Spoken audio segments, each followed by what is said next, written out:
All right, well, back over across the street in La La Land, where nothing really ever goes on. We didn't even talk about the Raw this past Monday, February 27th. We didn't talk about it on the drive-through. We did because there really nothing went on, and we had a packed show as it was. But just bringing some people up to date, and then we'll get to SmackDown, where also almost nothing went on. You see a pattern develops here. And as I said, this is why it's that this audience for AEW has been created, because it may be unprofessional, but at least something happens. We're over here, everything's as professional as fuck. Very little fucking happens. And they started the program Raw last Monday with Jimmy Uso and Solo coming out and doing a live interview. And I understand, Roman doesn't make every show, and Jay is obviously that's part of the story. Whereas he's in his own, he's thinking in his fortress of solitude or whatever. And Heyman doesn't come out if Roman doesn't come out. But with just the two of these guys, it's the bloodline story, but it doesn't get the reaction of the entrance of the group, obviously. But their story was that family fights, but if you come for one of us, you come for all of us, and Owens couldn't do it, and Sammy couldn't do it, and Cody's not going to do it, and we run Raw, right? They let them get that out, and then here comes the Street Profits. And I don't know, it may have cut him off, or may have cut Jimmy Uso off because it was dragging a little bit, and they may have just said, play the fucking music, because it wasn't a big, exciting, normal Monday Night Raw promo open, and it didn't last at least 20 minutes. But, Brian, help me. Do the Street Profits do the same thing as the New Day? Do the New Day the same thing as every other babyface tag team that they put together in the WWE has to come out dancing and joking or making funny faces or pointing and laughing and slapping their knee at the heel and just making it a goddamn, Josh fest instead of nobody's mad. They're making cute little remarks. There's no challenge for any fucking reason. I want to get even with you, or I want your this or that or what. It just, when it's time to play the music, out the babyface team comes joking and they have a match. Am I just in Groundhog Day, or are you seeing the same thing too? I mean, WWE always has babyface tag teams that act silly. They think that's the way babyface tag teams should behave and connect with fans. As far as who this was, I've actually been getting into Solo in his role. I think he's been really good in his role. Looks like he's, I don't know if put on some weight's the right word, but he looks, I'd buy him as the badass of the family. Yeah. I've actually thought he's done good. But when him and Jimmy are out there, and then they're working with the Street Profits, it's like the difference between seeing the Rolling Stones and seeing the expensive winos open for REO Speedwagon or something. I mean, it's a different thing. It's like you get the other members of the bloodline and you respect that they're there, but do you want to see Mick play, or do you want to see Bill Wyman and his blues band? His Bobby Blues Bland. That's where I got it from, of course. There you go. Yeah. Well, anyway, basically, not to say that the blues band, I did it again. Not to say they wouldn't sound great and it would be a good show. What about Manfred Mann and his blues band? He has nothing to do with the Rolling Stones. Well, but he had a blues band. He had a Manfred Mann. He was blinded by the light. Ripped off like a deuce, another runner in the night. All right, so Uso and Solo win the contest here and then go to decapitate old Montez Ford with a chair around his neck and the ass in the face deal in the corner. And Owens hits the ring and makes a big comeback on him and then bails out before they can harm him. And we were 30 minutes into the program by the time that what we've just described there was over with. It moves at a glacial pace because this is 3 hours they got to, and the commercial breaks kill anytime you get into anything, the commercial breaks, and I know you need commercials, but the way they do it kills you. Well, but there's commercial breaks in the program before they go to commercial break and after they come back from commercial break with all the other hoo-ha they stick in there. This has been Kevin Dunn's dream. Kevin Dunn always loved the spots and the factoids, like the WWF has given more hand jobs than anyone in history. And he loves to take up the program with all of that shit. And Vince McMahon has paid for half of them so far. Yes, $22 million. He promises he'll pay the rest back. I'll gladly pay you Tuesday for a paralegal today. So in the MVP lounge, which now we've talked about talk, here's a talk show within the talking. But they've got the ring set up for the MVP lounge, but Brock comes out first. Cowboy, Hillbilly Brock, Klondike Brock. Babyface Brock. Babyface, big time babyface. And you can tell it's crazy seeing him like this.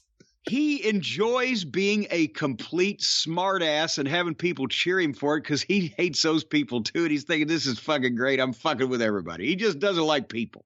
It's not that he doesn't like the wrestling fans. I mean, people that know him describe him as miserable.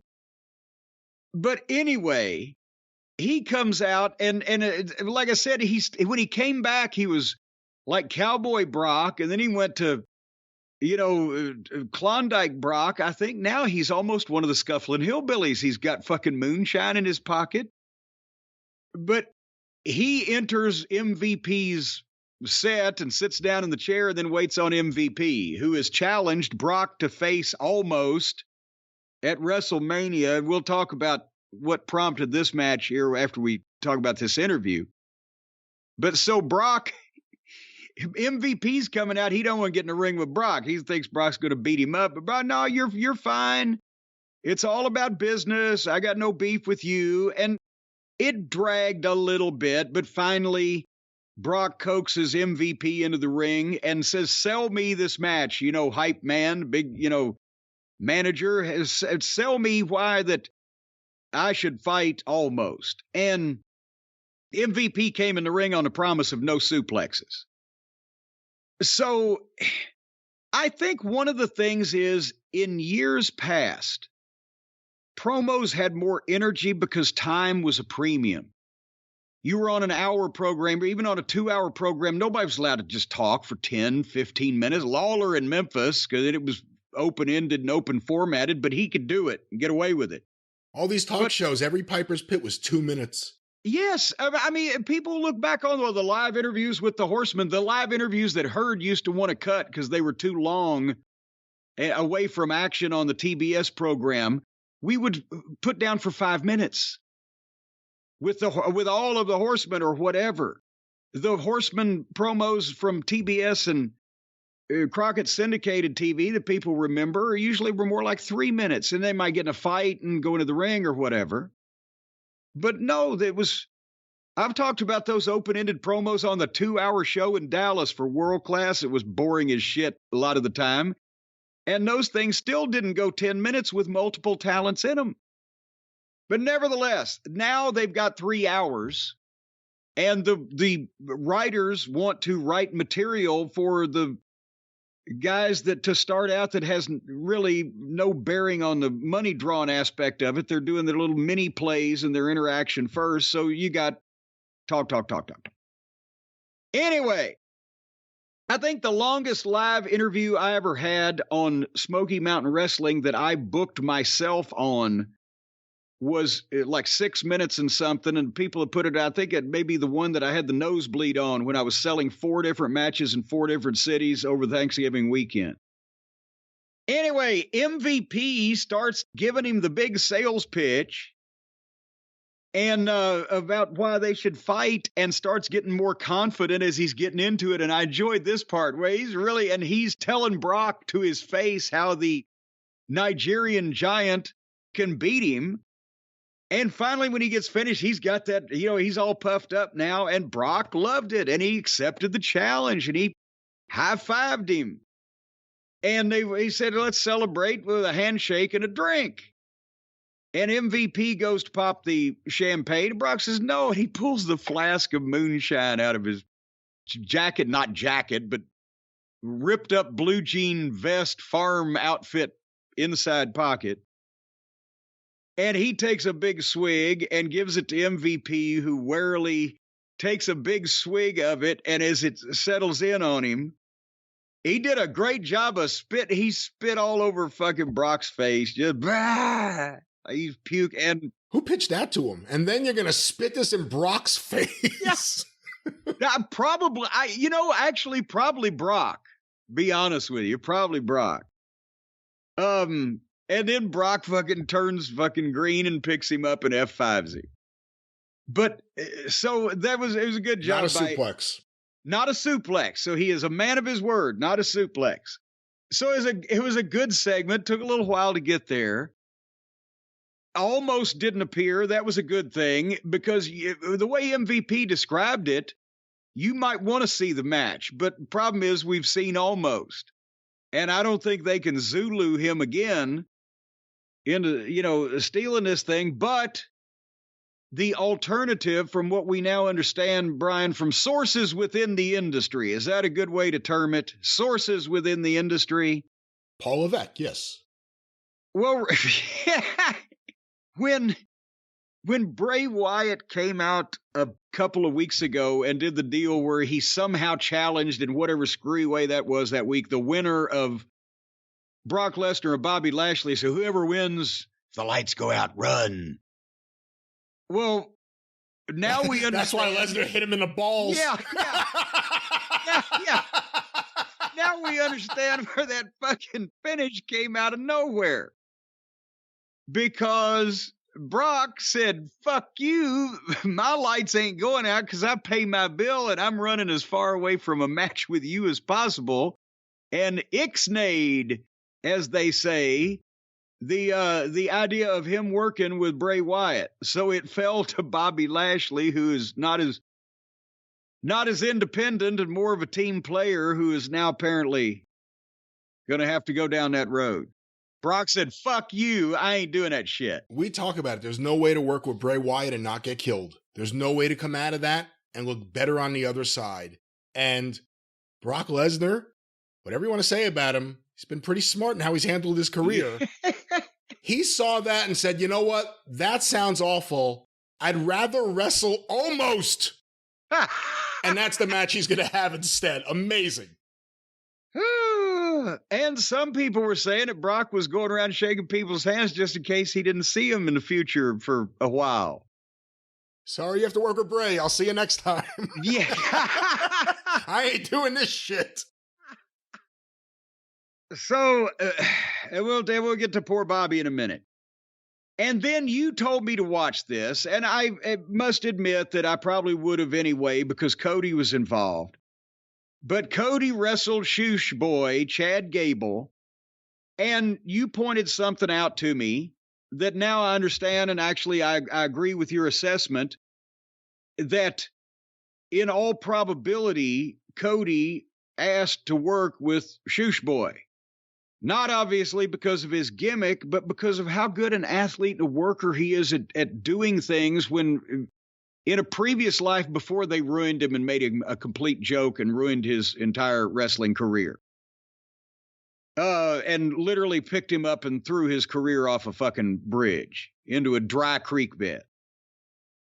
But they had again, this was one of the more lively matches that I've seen on Raw in some time, and it still didn't, it didn't go a half an hour. They still got a minute and a half to the break and then come back and do some shit on the other side. They get a little time, but again, they wrestled and they worked and the match made sense. And it had some different things in it than everybody we're used to and the WWE have been doing. And Cody could do all of his stuff here and look good and not have somebody fuck it up. There's a number of people on the roster that he could have been booked with that wouldn't have been able to take some of these things and produce or keep up or whatever. Cody gave him enough to keep it interesting, but still he's established as a main event guy. And he gave him one especially, a good 2-move combination where he hit some kind of big over the shoulder into the flipping DDT and then a moonsault and got a 2 count. And then Cody slowly started firing back up and brought the energy up, and they went into their finish where it was a little dusty business. He hip tosses Gable over the top rope onto Otis, fat Otis. He's fat at ringside. What's your problem? That's Scott Steiner. Remember, he's fat. Oh, that's right. Okay. He's fat. The only person more offensive than you is the person you quoted there. Okay. Steiner, he's fat. But anyway, he hip tosses him over onto, he's fat. And then he hits a dive on Gable. And then he did the funny spot. This guy can see Dusty, where Otis is still looking for the fucking model woman that manages the male models. And so he thinks that it's his boy Gable behind him, but actually, or beside of him, actually it's Cody. Walks up, puts his arm around him, and he turns around and says, "What are you doing here?" And then he throws him over the barricade into the front row. And then he jumps in and hits a great Cody cutter on fucking Gable and hits Crossroads 1, 2, 3. So again, we've established Cody goes out there and has exactly the match he needs to have with the finish he needs to hit, and just appropriate length. It kept it exciting. The other guys are going through the same, because they've been there so long, they're going through the same habits. They're going through the motions. Cody puts a little more oomph in his matches because he thinks about them. And he has not been thinking in that environment. And then he does a brief promo saying, "I've not been face-to-face with my opponent at WrestleMania, Roman Reigns. And I understand he's going to be at SmackDown Friday. Well, I'll be there too."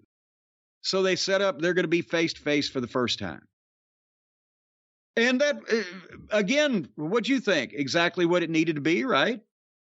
Good match, hot crowd. The crowd is really into Cody. And, you know, we'll save more of our Cody thoughts, well, at least I will, for a little bit later. But I think this is the one thing they're doing everything right so far with Cody Rhodes. And this is a good match and shows you what Gable could have been as a heel without a silly gimmick. Yeah. Because he was a babyface in American Alpha. Very talented in-ring guy, especially with the right guy in there like Cody was here for this match. But look at how they've used it. As soon as you hear that shush auto-tune for the entrance music, yeah, you cringe. Over. You cringe. Speaking of cringing, they go to the back there with Baron von Corbin and start to interview him, and he speaks for a couple of seconds, and then, hey, wait a minute, something important's happening, and they're just wiping their fucking feet on this guy's face. And they go and talk to Owens, and he's responding to what he did earlier. He wants to see the bloodline fall, and he doesn't need any help. He's going to be the lone wolf. He and Sammy still haven't reconciled yet, and he and Cody aren't apparently going over to fucking White Castle together. So, again, all of the baby faces, for their own motivations, eventually, somehow, probably will come together. And the Judgment Day. It's like Game of Thrones. They're booking it like Game of Thrones. There you go. Yeah. And are they starting a chainsaw behind me? If you hear any roars, that may be happening. You better run. No, I've seen those letters. I've called the chainsaw people. Okay. Corky the Lumberjack has already been over at this point to look at the thing, but nevertheless, it's like the bloodline over there. All these different factions, Corky and the Monroes, and they're all getting together now as good guys independently to come after you. Well, actually, there's going to be probably a jurisdictional or a boundary dispute between my contractor and my yard guy and the lumberjack that does the trees. And then I've got the fertilization people. As far as whose jurisdiction this work is, there's a little bit for everybody. The Judgment Day was in the back with ex-con Dom. And it was comments on their stories with B-roll from each one of them. Maria's great. Dom's a little snotty heat getter, and Finn's still mad at Edge. And then this show somewhat fell off a cliff, in my opinion. At this point, they had the Otis and the male models and the model woman were in the back doing stuff, and then they had Oscar against Carmella. And after Oscar and Carmella, Bianca skipped out and cut a promo on Oscar, and Carmella ran Oscar into Bianca, which is the old thing to make the baby faces mad at each other when one gets hit from behind by the baby face who was knocked into him by the heel, but he didn't know that the heel did it. But Bianca saw the heel do it and yelled at her, so I don't know what the fuck they were doing there.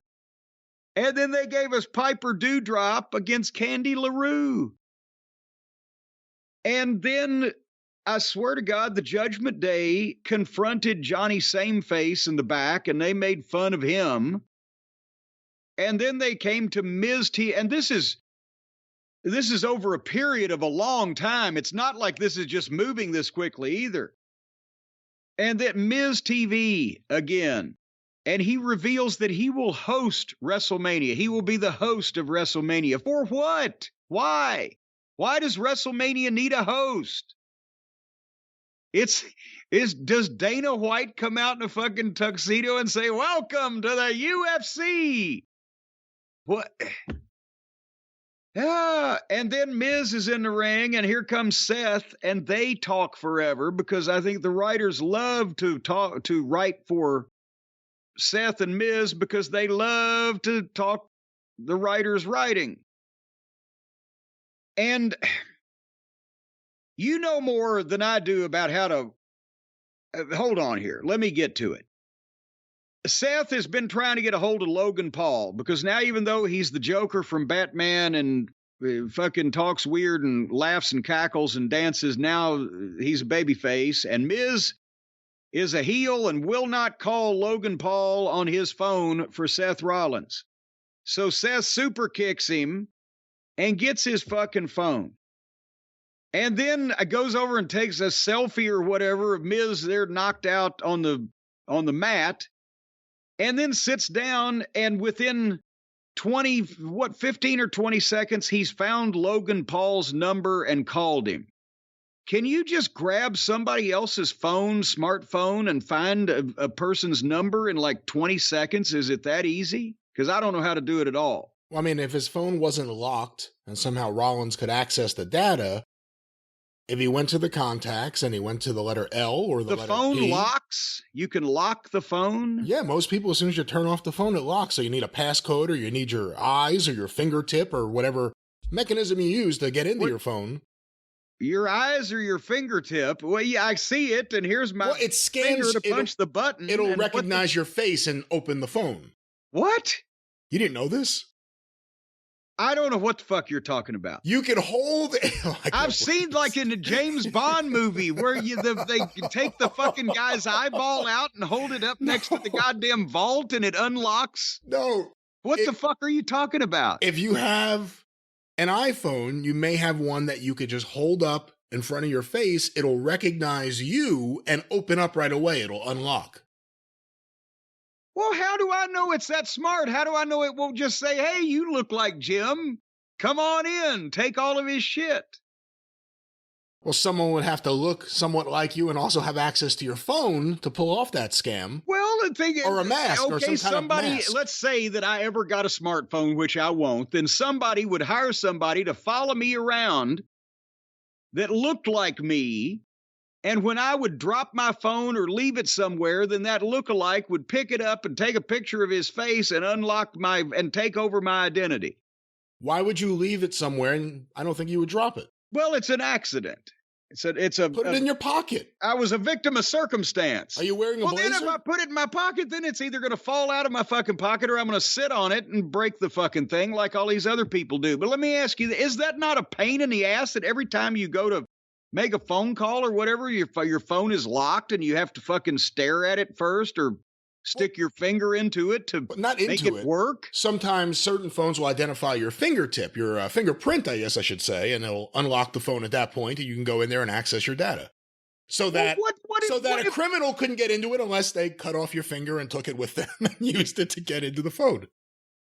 Well, now you've just told some fucking criminal the way to fucking impersonate me is to cut one of my fucking fingers off. Yeah, I invented that idea. Not only is somebody going to fucking mug me and take my phone, they're going to cut one of my fucking fingers. Do I get to choose which finger?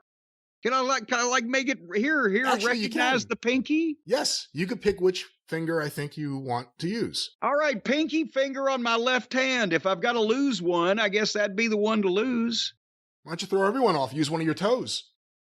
Well, then I'd not be able to reach. I've got a bad back. I'd not be able to reach down and hold the phone up under my feet. And then if it's the one with gout, that could change the whole fucking. If I could get gout again and lose my empire. To go back to your question, and if you have any more questions about smartphones, please, this is the time. This is the place. But I got a lot of questions for you. If Seth Rollins somehow accessed the unlocked phone and then was able to quickly go to contacts and scan down to either L for Logan or P for Paul, or whatever nickname that he may have Logan Paul in his phone listed as, then he would possibly be able to do it that quickly. Okay, but then when he calls the guy on the phone, he answers is on video, on Skype or FaceTime or whatever the fuck. Well, in general, too many people use FaceTime for inappropriate shit. I hate when you see people walking around talking to someone. You're at the store. Put the phone down. What I'm saying to you is, could what they did happen that quickly now with the smartphone, where you just take somebody else's phone and within 15 or 20 seconds, you fucking found their number, you call them and they pop up and they're on video right there on live network television? It was rather smooth and quick, but in a sense, elements of this could happen, maybe just not as smoothly. Well, and Logan Paul was ready. And he was right there. He answered the phone quickly and said, Miz, stop calling me. But Miz, meanwhile, is still laying there in the ring unconscious, and they ain't shooting him because they're trying not to distract now from Seth and Logan Paul, which we want to see that match because we love Logan Paul. And that's what Rollins challenges him to come to Raw next week. But again, Miz laid there from one super kick while this whole thing goes on. And then as Seth is leaving, Miz rolls over and he fucking runs back and curb stomps him. So it's a rib at this point. Nobody's even trying to seriously make anybody believe they're mad at anybody or upset or whatever the fuck. Any thoughts on Seth Franklin and his efforts to get a hold of Logan Paul? No, it'll be a good match. I really like Logan Paul. I hope he's on the TV show more. It'll be a really good match, but I'm sick of Franklin. All right, and then we'll skip through Damage Control in the back. A solid hour of the girls and the Miz. I'm not sure there's any difference. And then Austin Theory was in the back, knocking John Cena, putting himself over, doing a good job, nothing earth-shaking, but he'll see Cena next week. And I have hopes, maybe if they have a nice in-ring face-to-face, that young Theory can show us what he's got, because, I think that will bring it out in him. What's the right thing for Mania? Who puts who over? I think Cena puts Theory over. I honestly do, because again,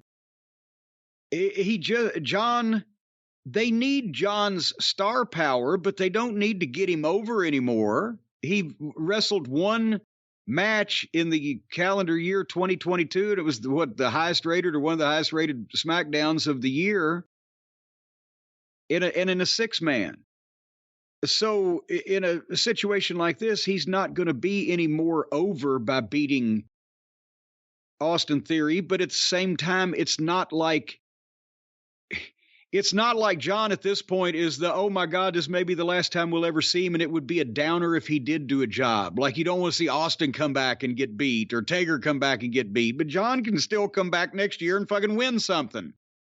So I think it'd be fine for him to put fucking Theory over. And I think it would help young Austin. But nevertheless, Lashley then is out for a match with Ezekiel, who's down to the point where he gets no entrance. He's just in the ring. And they still had to show the VTR of the Firefly Funhouse bullshit from the previous week that we didn't understand.